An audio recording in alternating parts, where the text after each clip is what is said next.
उद्देश्य। इस एकक के अध्ययन के पश्चात आप ठोस अवस्था के सामान्य अभिलक्षणों का वर्णन कर सकेंगे। अक्रिस्टलीय तथा क्रिस्टलीय ठोसों के मध्य विभेद कर सकेंगे। क्रिस्टलीय ठोसों को बंधन बलों की प्रकृति के आधार पर वर्गीकृत कर सकेंगे। क्रिस्टल जालक और एकक कोष्ठिका को परिभाषित कर सकेंगे। कणों के निबिड़ संकुलन की व्याख्या कर सकेंगे। विभिन्न प्रकार की रिक्तियों और निबिड़ संकुलित संरचनाओं का वर्णन कर सकेंगे। विभिन्न प्रकार की घनीय एकक कोशिकाओं की संकुलन क्षमता का परिकलन कर सकेंगे। पदार्थ के घनत्व और उसकी एकक कोष्ठिका के गुणों में सहसंबंध स्थापित कर सकेंगे। ठोसों में अपूर्णताओं और उनके गुणों पर अपूर्णताओं के प्रभावों का वर्णन कर सकेंगे। ठोसों के विद्युतीय व चुंबकीय गुणों और उनकी संरचना में सहसंबंध स्थापित कर सकेंगे। आइए एकक एक ठोस अवस्था के बारे में हम जानकारी प्राप्त करते हैं। ठोस पदार्थों जैसे कि उच्च तापीय अतिचालक, जैव सुसंगत प्लास्टिक, सिलिकॉन चिप्स आदि की विपुल बहुतायत विज्ञान के भविष्य के विकास में चहुमुखी भूमिका के निर्वहन के लिए नियत है। हम अपने पूर्व अध्ययन से जानते हैं कि द्रवों और गैसों को उनकी प्रवाह क्षमता के कारण तरल कहा जाता है। इन दोनों अवस्थाओं में तरलता अणुओं की स्वतंत्र गति के कारण होती है। इसके विपरीत ठोसों के अवयवी कणों की स्थितियां नियत होती हैं और वे केवल अपनी माध्य स्थितियों के चारों ओर दोलन करते हैं। इससे ठोसों की कठोरता स्पष्ट होती है। ये गुण अवयवी कणों की प्रकृति और उनके मध्य परिचालित बंधन बलों पर निर्भर करते हैं। संरचना एवं गुणों के मध्य सहसंबंध वांछनीय गुणों वाले नए ठोस पदार्थों की खोज में सहायता करता है। उदाहरणार्थ, कार्बन नैनो ट्यूब नए पदार्थ हैं जिनकी क्षमता ऐसे पदार्थ देने की है जो स्टील से अधिक मजबूत हों, एल्युमिनियम से हल्के हों और तांबे से अधिक चालकता वाले हों। इस प्रकार के पदार्थ भविष्य में विज्ञान एवं समाज के विकास के लिए विस्तृत भूमिका निभा सकते हैं। कुछ अन्य पदार्थ जिनसे भविष्य में महत्वपूर्ण भूमिका निभाने की अपेक्षा है वे हैं उच्च तापीय अतिचालक, चुंबकीय पदार्थ, पैकेज के लिए जैव निम्नीकरण करणीय बहुलक, शल्यक रोपण में प्रयुक्त जैव सुनम्य यानी बायो कॉम्प्लिएंट ठोस। अतः वर्तमान स्थितियों में इस अवस्था का अध्ययन और अधिक महत्वपूर्ण हो जाता है। इस एकक में हम कणों की विभिन्न संभव व्यवस्थाओं से प्राप्त अनेक प्रकार की संरचनाओं का विवेचन करेंगे और छानबीन करेंगे कि संरचनात्मक इकाइयों के अलग अलग प्रकार से व्यवस्थित होने से ठोसों के गुण क्यों परिवर्तित हो जाते हैं। हम यह भी जानेंगे कि संरचनात्मक अपूर्णताओं अथवा अपद्रव्यों की अल्प मात्रा में उपस्थिति से ये गुण किस प्रकार से रूपांतरित होते हैं। 1.1 ठोस अवस्था के सामान्य अभिलक्षण।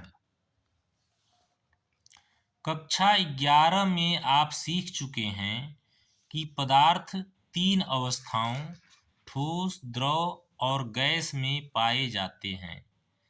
ताप और दाब की दी गई निश्चित परिस्थितियों में किसी पदार्थ की इनमें से कौन सी अवस्था अधिक अस्थायी होगी, दो विरोधी कारकों के सम्मिलित प्रभाव पर निर्भर करती है। यह है अंतराण्विक बलों की अणुओं, परमाणुओं अथवा आयनों को समीप रखने की प्रवृत्ति एवं ऊष्मीय ऊर्जा जिसकी प्रवृत्ति उनकी गति बढ़ाकर पृथक रखने की होती है। पर्याप्त निम्न तापमान पर ऊष्मीय ऊर्जा निम्न होती है और अंतराण्विक बल उन्हें इतना समीप कर देते हैं कि वे एक दूसरे के साथ चिपक जाते हैं और निश्चित स्थितियां आध्यासित कर लेते हैं। यह अब भी अपनी माध्य स्थितियों के चारों ओर दोलन कर सकते हैं और पदार्थ ठोस अवस्था में रहता है। ठोस अवस्था के अभिलाक्षणिक गुणधर्म निम्नलिखित हैं। वे निश्चित द्रव्यमान, आयतन एवं आकार के होते हैं। अंतराण्विक दूरियां लघु होती हैं। तीसरा, अंतराण्विक बल प्रबल होते हैं। चौथा, उनके अवयवी कणों जैसे परमाणुओं, अणुओं अथवा आयनों की स्थितियां निश्चित होती हैं और यह कण केवल अपनी माध्य स्थितियों के चारों ओर दोलन कर सकते हैं। पांचवा, वे असंपीड्य और कठोर होते हैं। 1.2 अक्रिस्टलीय एवं क्रिस्टलीय ठोस। ठोसों को उनके अवयवी कणों की व्यवस्था में उपस्थित क्रम की प्रकृति के आधार पर क्रिस्टलीय और अक्रिस्टलीय में वर्गीकृत किया जा सकता है। क्रिस्टलीय ठोस साधारणतः लघु क्रिस्टलों की अत्यधिक संख्या में बना होता है। उनमें प्रत्येक का निश्चित अभिलाक्षणिक ज्यामितीय आकार होता है।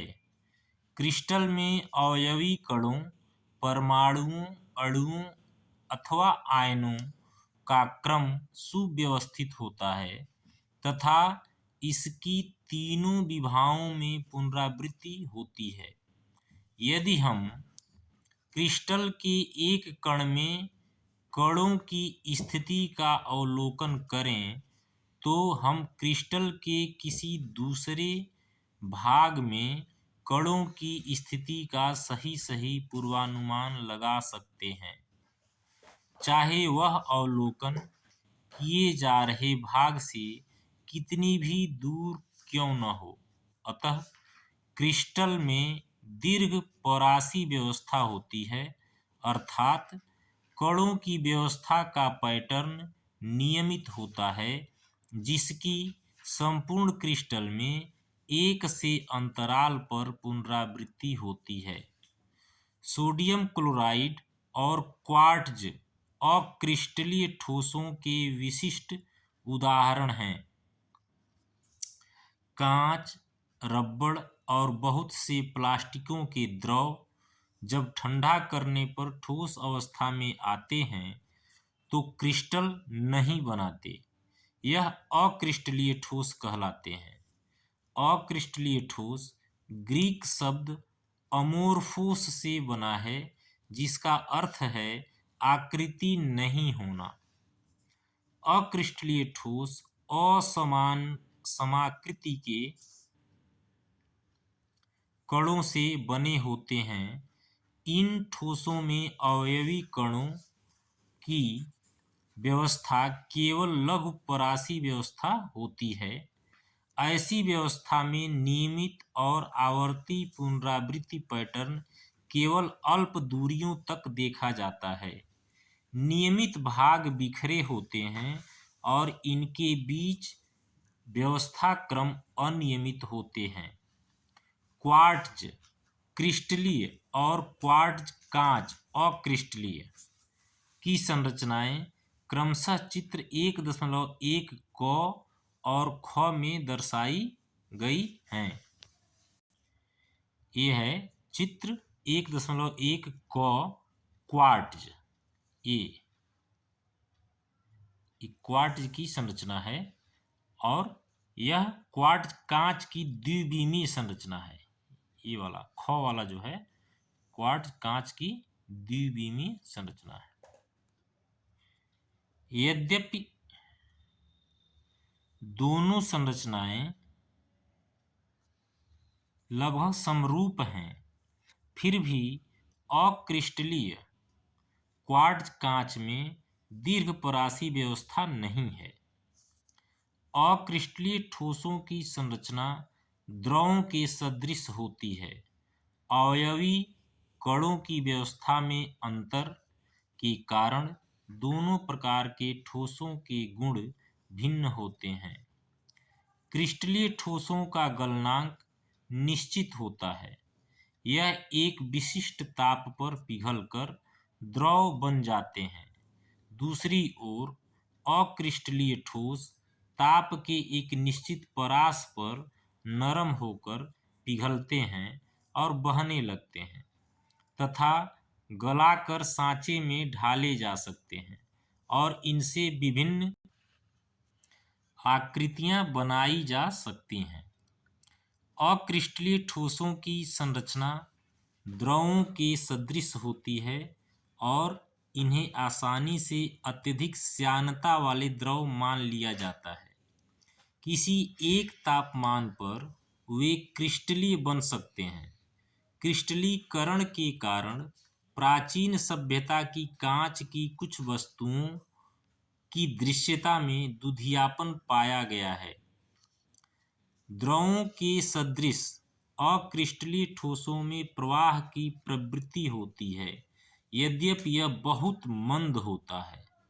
अतः कभी-कभी इन्हें आभासी ठोस अथवा अतिशीतित द्रव कहा जाता है। अक्रिस्टलीय ठोसों की प्रकृति समदैशिक होती है। इनके यांत्रिक शक्ति, अपवर्तनांक तथा विद्युत चालकता जैसे गुण सभी दिशाओं में समान होते हैं। इसका कारण यह है कि उनमें दीर्घपरासी व्यवस्था नहीं होती और सभी दिशाओं में कणों की व्यवस्था निश्चित नहीं होती। अतः सभी दिशाओं में समग्र व्यवस्था एक समान हो जाती है। इसलिए किसी भी भौतिक गुण का मान हर दिशा में समान होगा।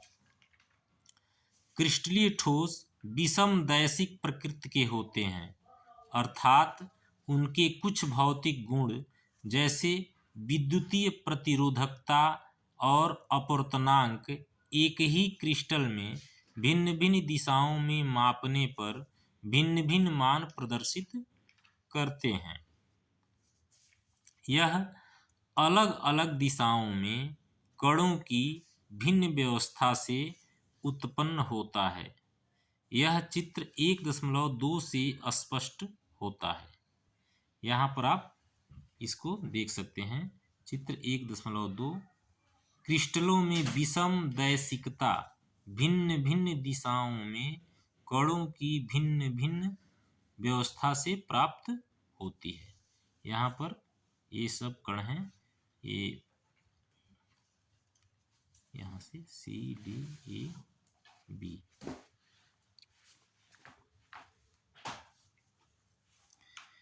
इस चित्र में दो भिन्न प्रकार के परमाणुओं की व्यवस्था का दो विमाओं में साधारण पैटर्न दिखाया गया है। चित्र में दिखाया गया है कि प्रतिरूपण बल जैसा यांत्रिक गुण दो दिशाओं में बिल्कुल अलग हो सकता है। CD दिशा में विरूपण से उस पंक्ति में विस्थापन होता है जिसमें दो भिन्न प्रकार के अणु हैं, जबकि AB दिशा में एक ही प्रकार के अणुओं का विस्थापन होता है। इन भिन्नताओं को सारणी 1.1 में संक्षेप में दिया गया है। क्रिस्टलीय और अक्रिस्टलीय ठोसों के अलावा भी कुछ ठोस होते हैं जो देखने से तो अक्रिस्टलीय लगते हैं, परंतु इनकी संरचना क्रिस्टलीय होती है। इन्हें बहुक्रिस्टलीय ठोस कहते हैं। धातुएं अक्सर बहुक्रिस्टलीय अवस्था में होती हैं। इनमें क्रिस्टल इस प्रकार से अभिमुख होते हैं कि धातु का नमूना समदैशिक लगता है, यद्यपि अकेला क्रिस्टल विषमदैशिक होता है। अक्रिस्टलीय ठोस उपयोगी पदार्थ होते हैं। कांच, रबर और प्लास्टिक के हमारे दैनिक जीवन में अनेक अनुप्रयोग हैं। अक्रिस्टलीय सिलिकॉन सूर्य के प्रकाश का विद्युत में रूपांतरण करने के लिए उपलब्ध श्रेष्ठतम प्रकाश वोल्टीय फोटोवोल्टेइक पदार्थ है। सारणी 1.1 में क्रिस्टलीय और अक्रिस्टलीय ठोसों के मध्य विभेद दिखाया गया है। तो ये हम देख सकते हैं गुणों के आधार पर। इसमें आकार, गलनांक, विदलन गुण, गलन एंथैल्पी, दैशिकता, प्रकृति, अवयवी कणों की व्यवस्था में क्रम। तो यदि हम आकार की बात करें तो निश्चित क्रिस्टलीय ठोस की निश्चित अभिलाक्षणिक ज्यामितीय आकार होता है, जबकि अक्रिस्टलीय ठोस असमाकृति आकार का होता है। यदि हम गलनांक की बात करें तो क्रिस्टलीय ठोस में निश्चित और अभिलाक्षणिक ताप पर ये ठोस पिघलते हैं, जबकि अक्रिस्टलीय ठोस ताप की एक परास में धीरे धीरे नरम पड़ते हैं। तीसरा गुण विदलन गुण है।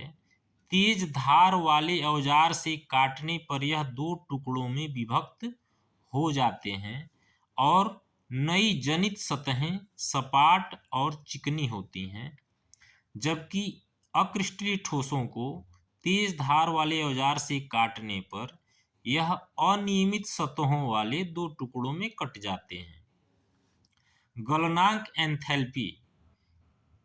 क्रिस्टलीय ठोस की गलनांक एंथैल्पी इनकी गलन एंथैल्पी निश्चित और अभिलाक्षणिक होती है, जबकि अक्रिस्टलीय ठोस में गलन एंथैल्पी निश्चित नहीं होती है।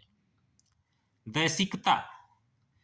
क्रिस्टलीय ठोस जो होते हैं विषम दैशिक प्रकृति के होते हैं, जबकि अक्रिस्टलीय ठोस समदैशिक प्रकृति के होते हैं। प्रकृति। क्रिस्टलीय ठोस वास्तविक ठोस होते हैं, जबकि अक्रिस्टलीय ठोस आभासी ठोस अथवा अतिशीतित द्रव होते हैं।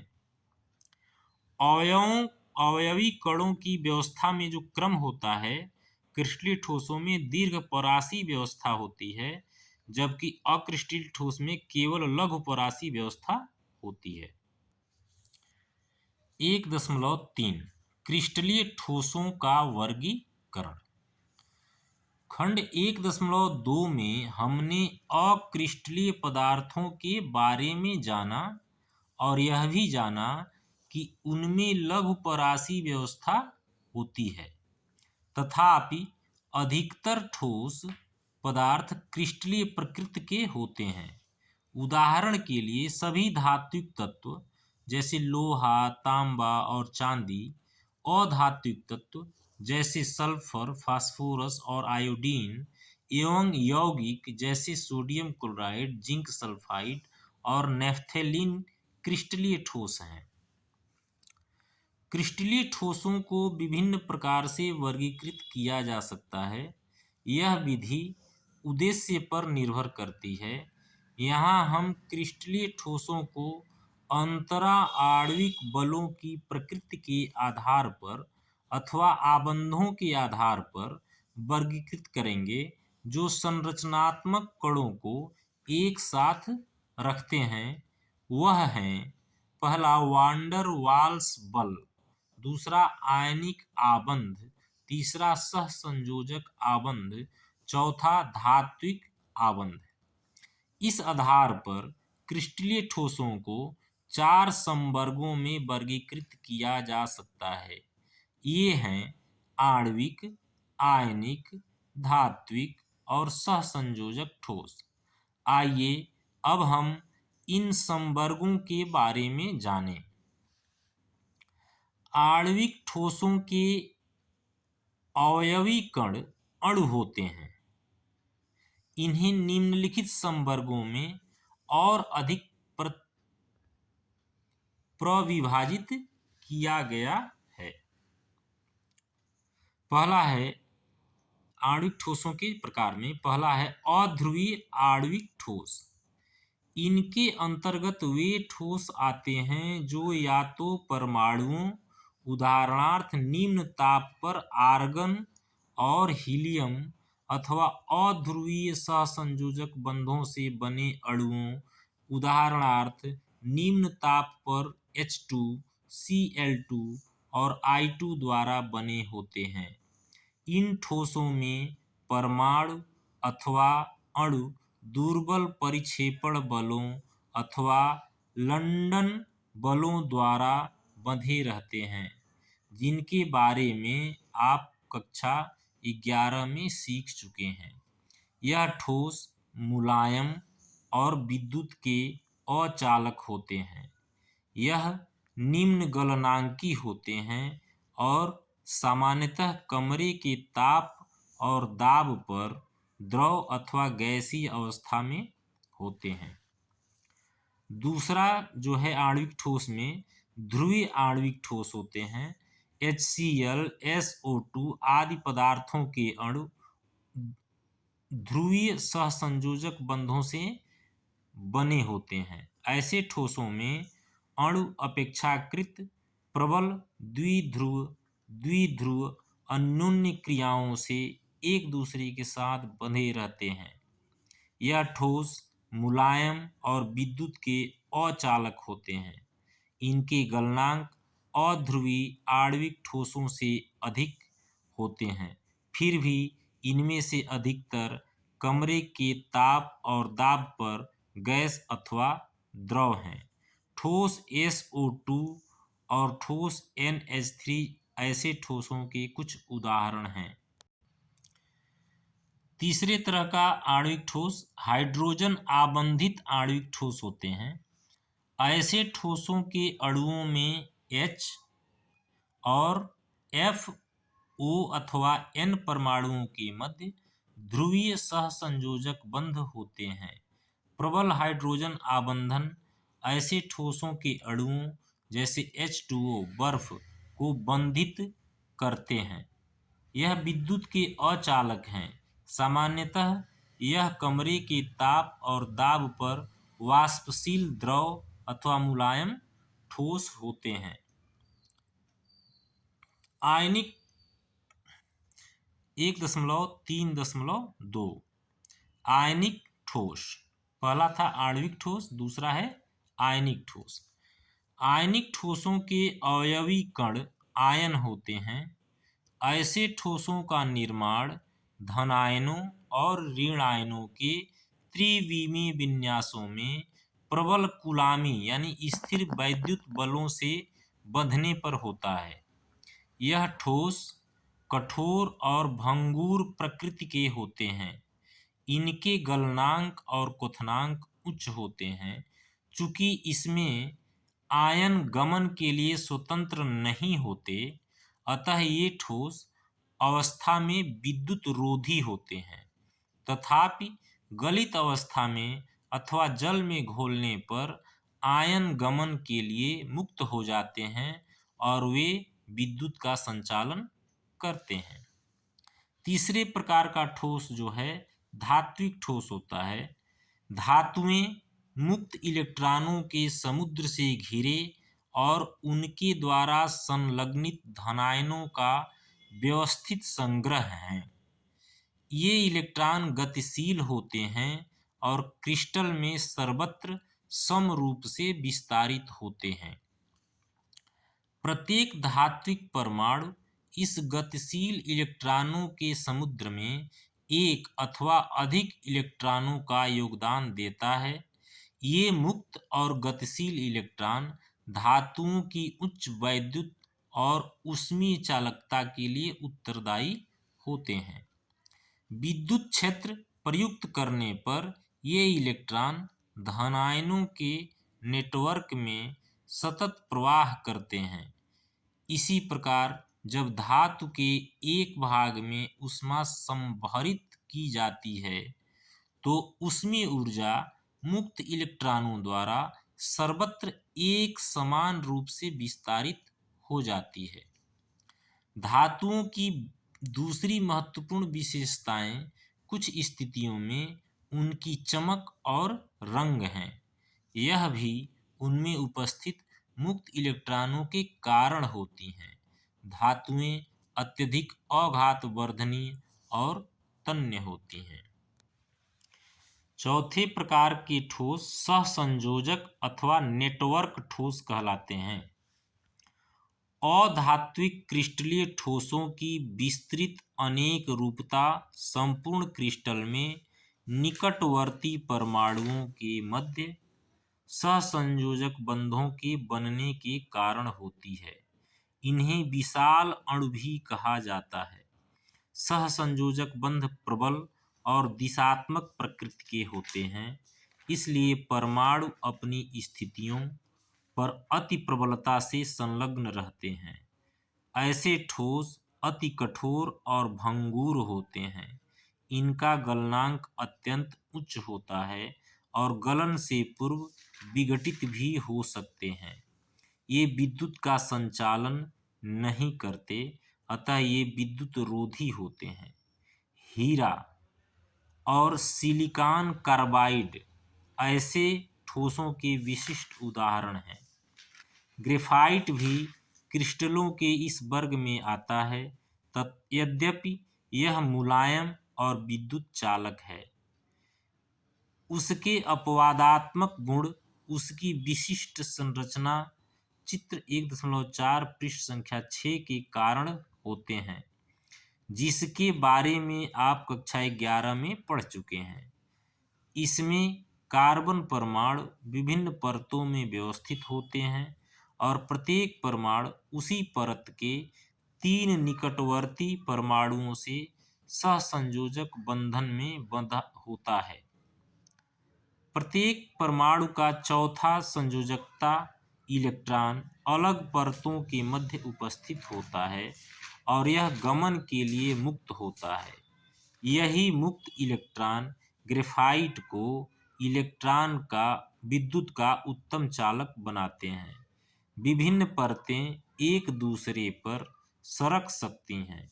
यह ग्रेफाइट को मुलायम, ठोस और उत्तम ठोस चिकनाई बनाते हैं। यहाँ पर चित्र 1.3 हीरे की नेटवर्क संरचना दी गई है। यहाँ पर इनके बीच दो कार्बन परमाणुओं के बीच 154 pm की दूरी होती है। यहाँ पर 1.4 में ग्रेफाइट की संरचना दी गई है। इसमें एक सतह से दूसरे सतह के बीच 340 pm की दूरी है, जबकि एक सतह पर दो कार्बन परमाणुओं के बीच 141.5 pm की दूरी है।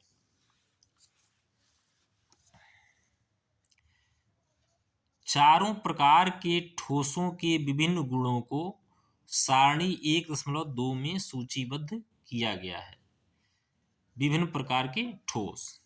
अब ठोस के प्रकार में हम लोग 4 प्रकार पढ़े हैं: आणविक ठोस, आयनिक ठोस, धात्विक ठोस, सहसंयोजक अथवा नेटवर्क ठोस।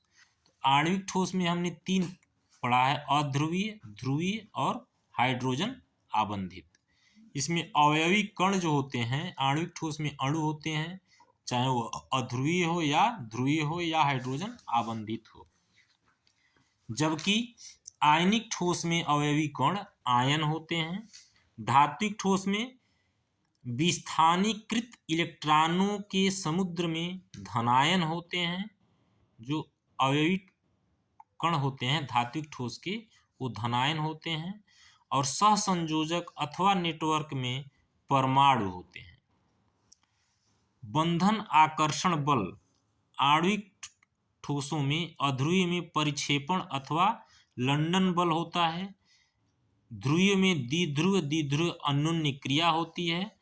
और हाइड्रोजन आबंधित जो अणु होते हैं उनमें हाइड्रोजन आबंध के द्वारा आकर्षण बल होता है।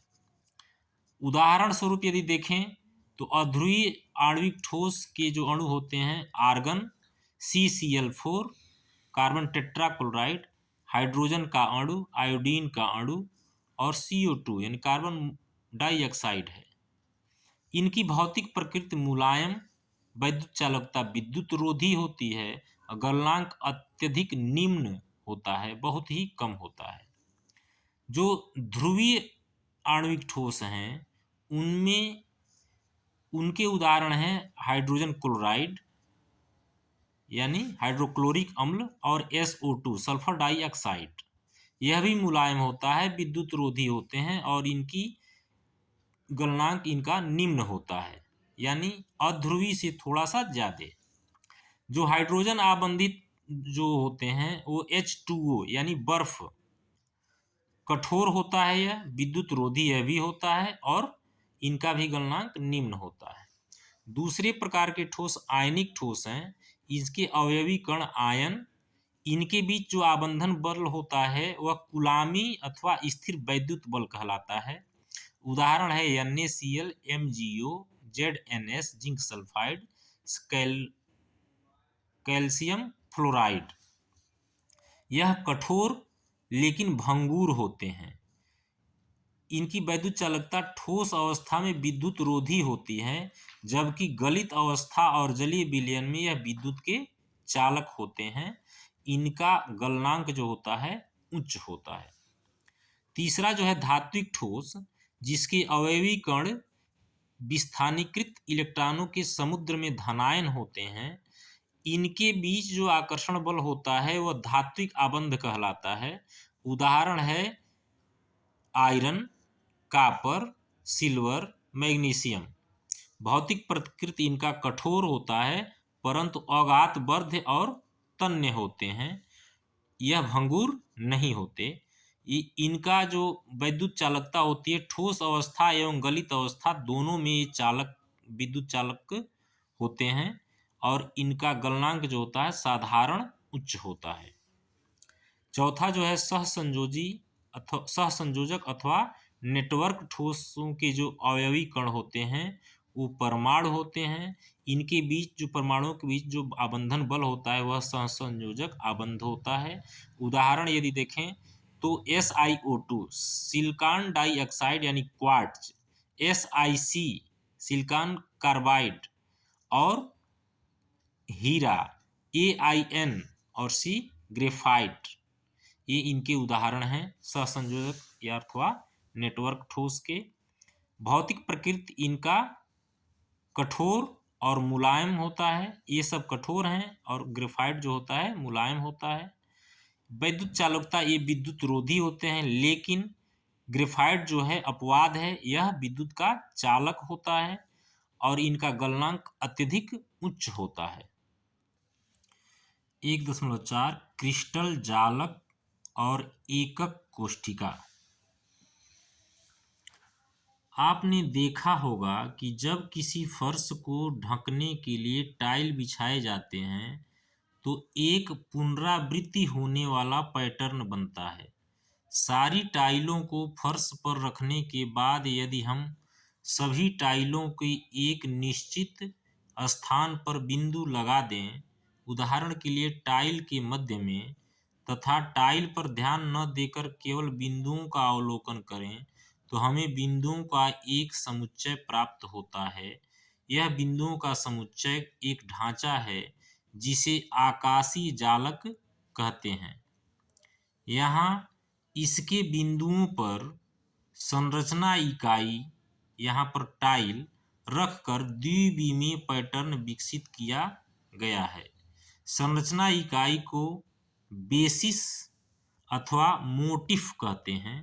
जब आकाशीय जालक के बिंदुओं पर मोटिफ रखते हैं तो पैटर्न बनता है। क्रिस्टल संरचना में मोटिफ एक अणु, परमाणु अथवा आयन होता है। आकाशीय जालक को क्रिस्टल जालक भी कह सकते हैं। यह ऐसे बिंदुओं का पैटर्न है जो मोटिफ की स्थिति को प्रदर्शित करते हैं। दूसरे शब्दों में, आकाशीय जालक क्रिस्टल की संरचना के लिए एक काल्पनिक ढांचा है। जब हम मोटिफ को आकाशीय जालक के बिंदुओं पर रखते हैं तो हमें क्रिस्टल जालक प्राप्त होता है।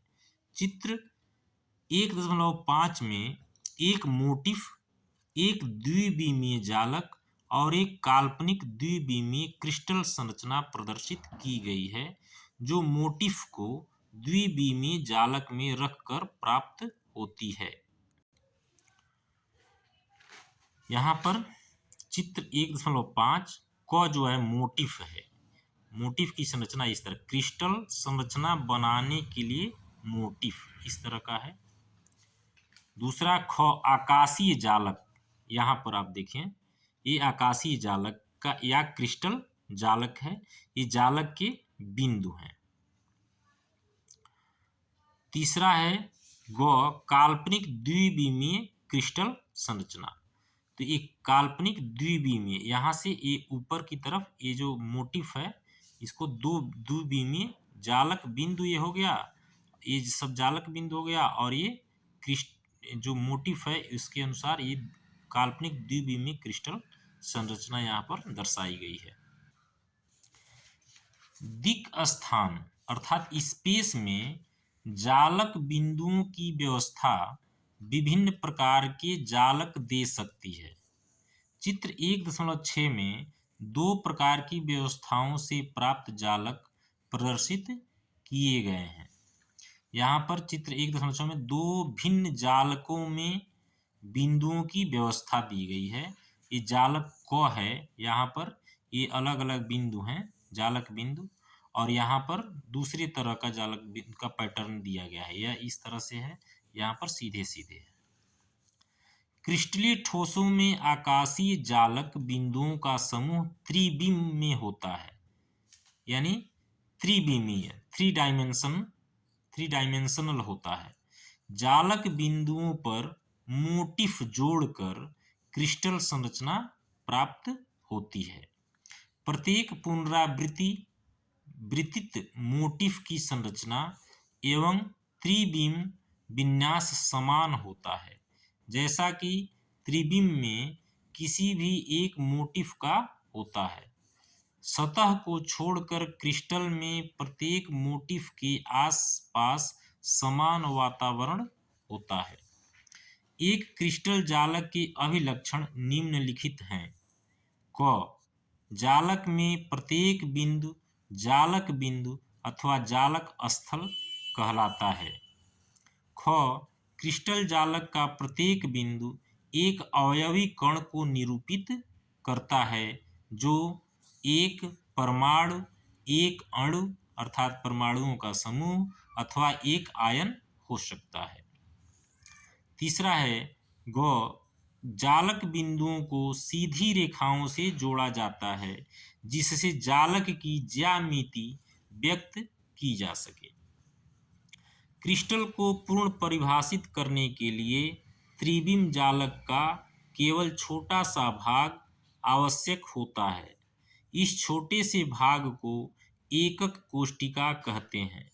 कोई एकक कोष्टिका का चुनाव कई तरह से कर सकता है। सामान्यतः वह कोष्टिका चुनी जाती है जिसकी लंब भुजाएं छोटी हों तथा जिनके सभी दिशाओं में पुनरावर्तन से संपूर्ण क्रिस्टल का निर्माण हो सके।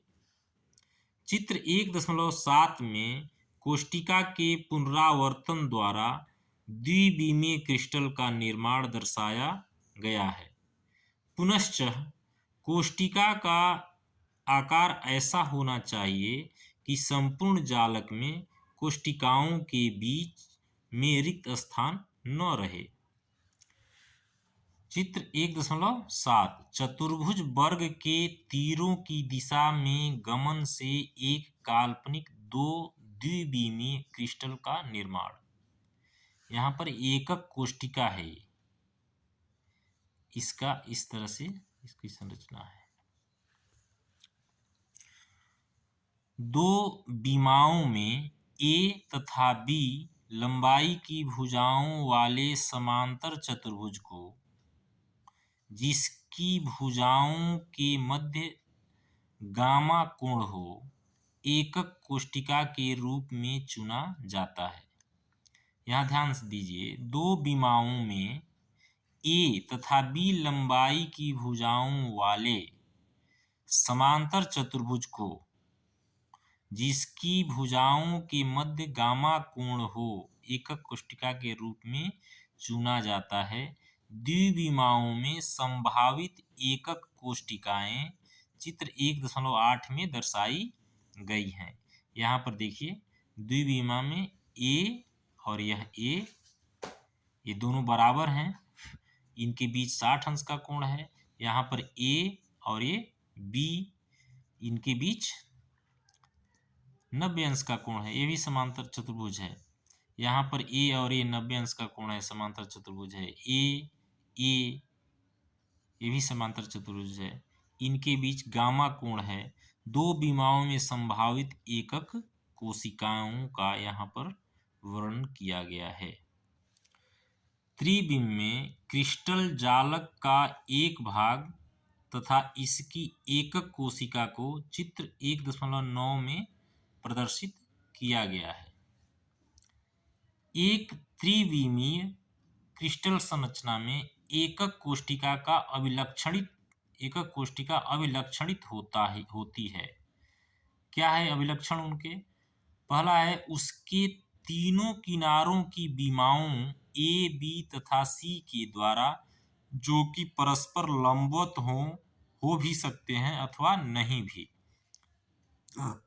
दूसरा, किनारों यानी कोरों के मध्य कोण अल्फा B और C के मध्य, बीटा A और C के मध्य तथा गामा A और B के मध्य के द्वारा अभिलक्षणित हैं।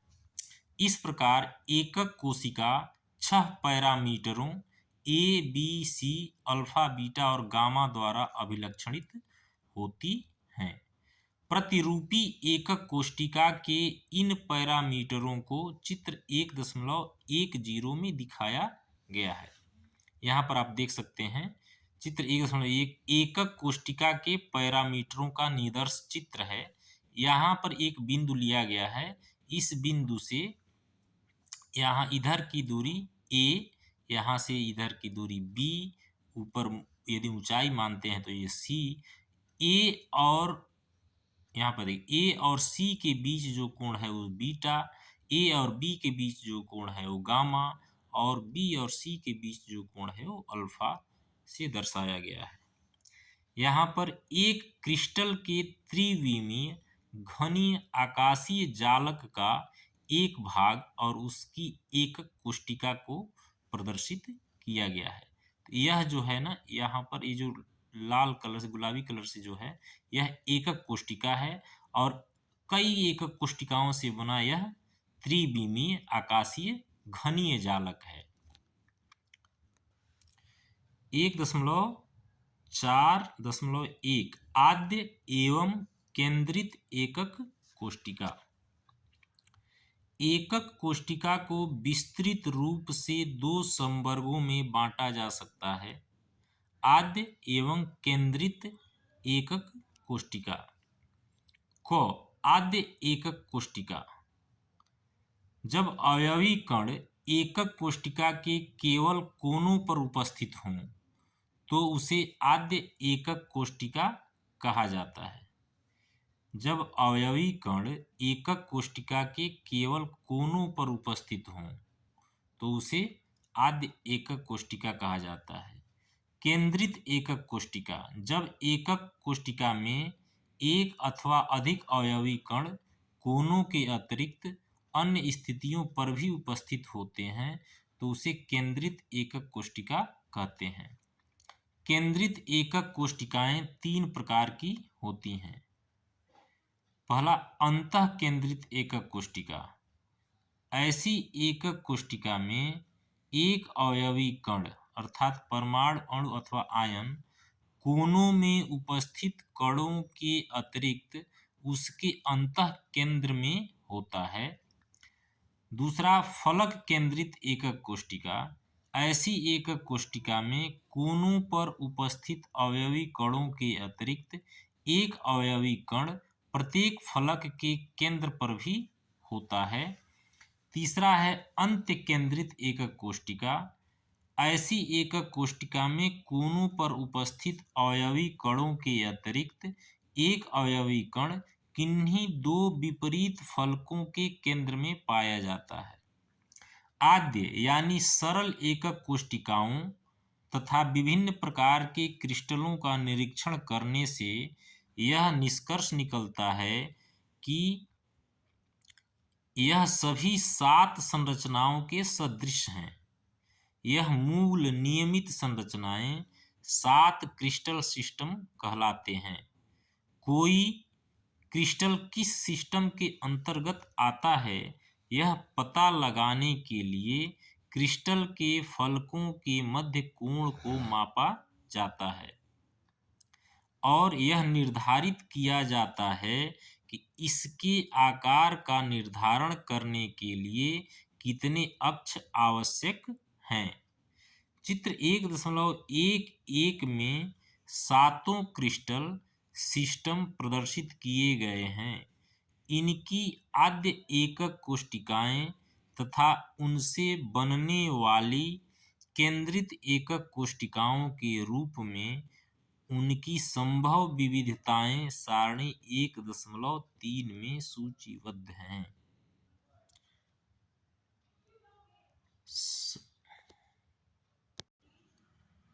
सारणी 1.3 7 आद्य एकक कोशिकाएं और केंद्रित सेलों के रूप में उनकी संभव विविधताएं।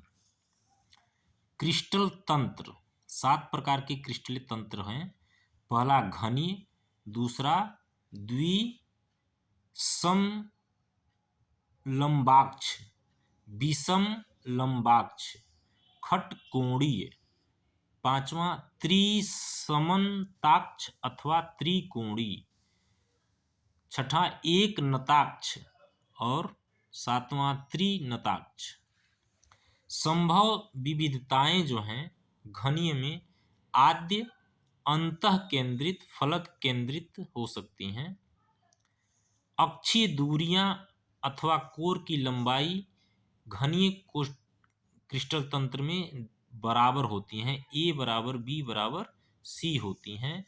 अक्षीय कोण अल्फा बराबर बीटा बराबर गामा बराबर 90 अंश का होता है। इनका उदाहरण NaCl, यसत ब्लेंड और कॉपर हो सकते हैं।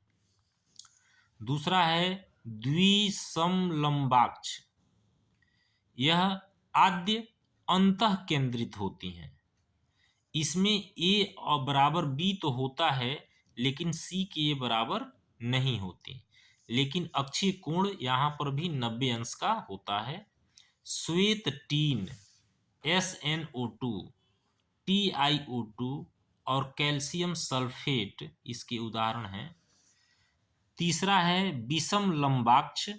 यह भी आद्य अंतः केंद्रित फलक केंद्रित और अंत केंद्रित होते हैं।